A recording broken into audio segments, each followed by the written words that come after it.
Hi, I'm Rob, and in this Gems of War video, I'm going to take a look at the Soulforge and tell you what I think are the best weapons and troops to craft from there this week. Also going to be looking at this weekly event troop, the Sandcat. Anyway, they told me a mask was enough to get into the supermarket. They lied. Everyone else was also wearing pants. Oh, imagine. Anyway, the Sandcat, let's take a look at this. It creates 8 to 12 yellow gems as a preset amount, not going to be affected by your magic regardless of your player level, so potentially useful if you're a really newer player, and gives magic +1 armor to an ally. So it's a random amount of yellow gems. If it creates 12 yellow gems and there was a okay amount there at the start, that could create a really good amount of yellow, and it uses yellow itself, so it self-charges or can self-charge. If it creates 8, that's a really moderate amount. That's the difference between working and not working. If the enemy doesn't use yellow in any way, could be worth it, because obviously you can't then set the enemy up maybe. But yeah. Gain 1 life for each yellow ally, summon a light storm at the start of battle, which is yellow, and a 20% chance to dodge skull damage. So okay, but far from essential, but may help you out if you're a newer player. 4 out of 10 for little Sandcat there. But as ever, grab these things up to mythic level if you can. This is going to help your kingdom power levels in the long run, so we'll grab a bunch of them. Thank you very much. Chuck the cats in the bag, not literally. Right, let's go into the Soulforge then. Weapons first. I'm not going to go over all the ones that are here all the time, like Eye of Zathanos and Shattered Blade. They are in my Soulforge extra video, which goes over all these weapons in detail, which are here on a weekly basis. First up, we have Golden Sun. Eliminates all armor from an enemy, gains magic +1 gold, boosted by armor eliminated. Good, these weapons, I do like them a lot. These ones that eliminate all armor in one go, that is all the armor gone, regardless of how much they started with. They could start with 1,000 armor. Cast this, all that armor is gone. Kaput. Vanished. No go. Stuff like Mang and Earth's Fury are better for me. I prefer what they do, but still, not a bad weapon at all. Pendant of the Empire. This is the kind of anti-Leonis Empire weapon, if you like. Removes all blue gems. Gems are removed with no effect. You may wonder what the point of that is. Well, blue is the colour of mana, which Leonis Empire troops tend to like the most, and by removing those gems, you are going to be hindering what those enemies can do. You then deal magic-based damage to an enemy, boosted by gems removed, and if the enemy is from Leonis Empire, if the battle is in Leonis Empire, deal double damage. So against those enemies, by removing those gems, you're hindering their mana output and actually doing extra damage as well. So not bad at all. Trace Hook. Deal magic-based damage to an enemy, boosted by Leonis Empire allies. Then create a mix of 6 yellow and brown gems for each Leonis Empire ally. So this uses purple and green itself, but generates yellow and brown. So make sure at least a couple of your other Leonis Empire allies use yellow and brown to generate from all that lovely mana. Doomed Promise. Sounds kind of alright, although there are some better troops which actually give magic, but maybe you can combine the two together.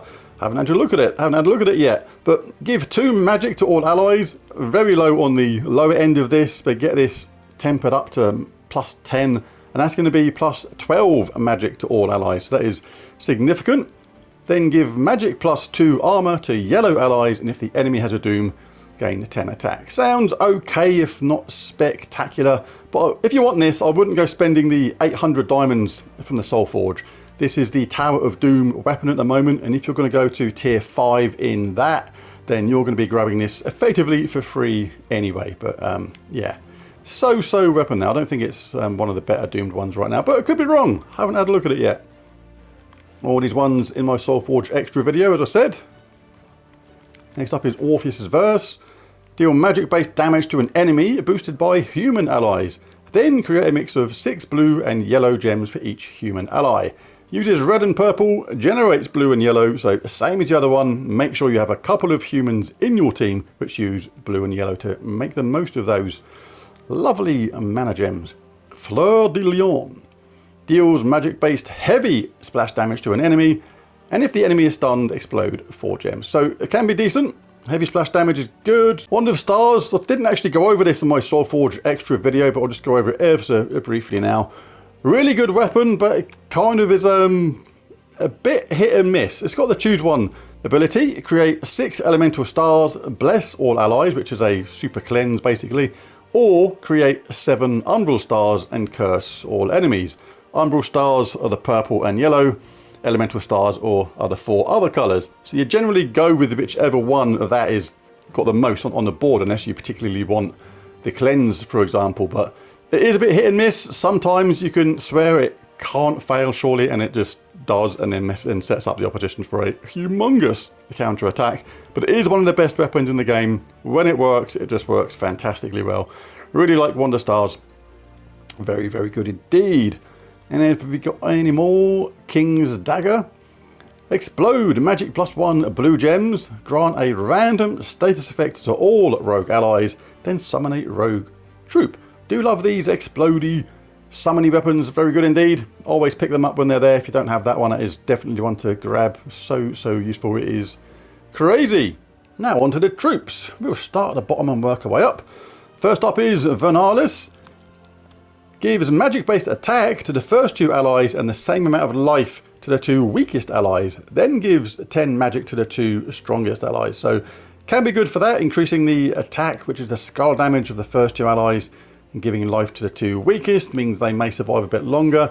But one of the best things about him is that third trait, entangle and fairy fire a random enemy when matching green gems. He uses green himself, so by getting him in a team that uses a lot of green or generates a lot of green or loops with green, you can entangle and fairy fire the whole entire enemy team really fast. That means that when you cast this, you're going to get all that extra attack. The skull's going to be more devastating. They can't retaliate very well because they're entangled. You're giving magic boost and life to everybody else. So really good. Do like Vernalis, but he has to be in the right team to make him tick.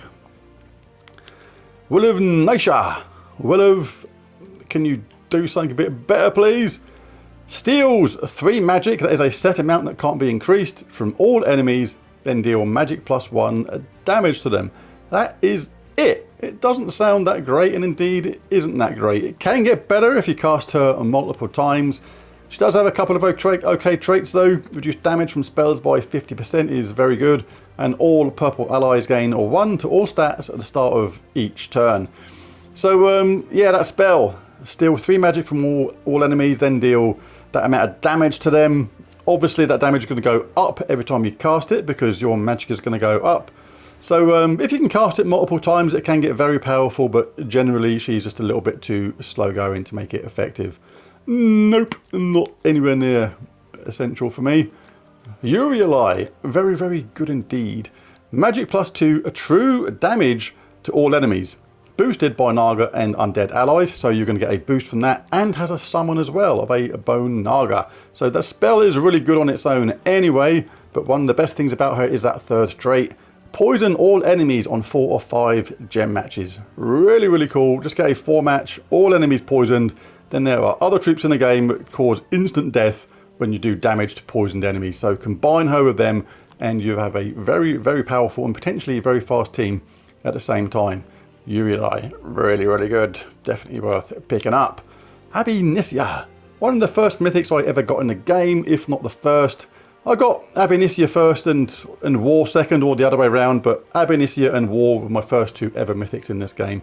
And she was useful at the time, exploding all gems of a chosen colour, then summoned an Infernal King. That summon of an Infernal King was a thing that saved me several times, but yeah, the game has moved on quite a bit since then, and she is a million miles from essential now. Nothing special about Ab Initio at all, unfortunately. Zenith, this is the legendaries now. We'll just go over these quickly. Creates 5 Doom Skulls boosted by evil gargoyle gems. Creates an evil gargoyle gem when matching 4 or more gems. Reduce damage from skulls by 50% of the best of the 2 traits.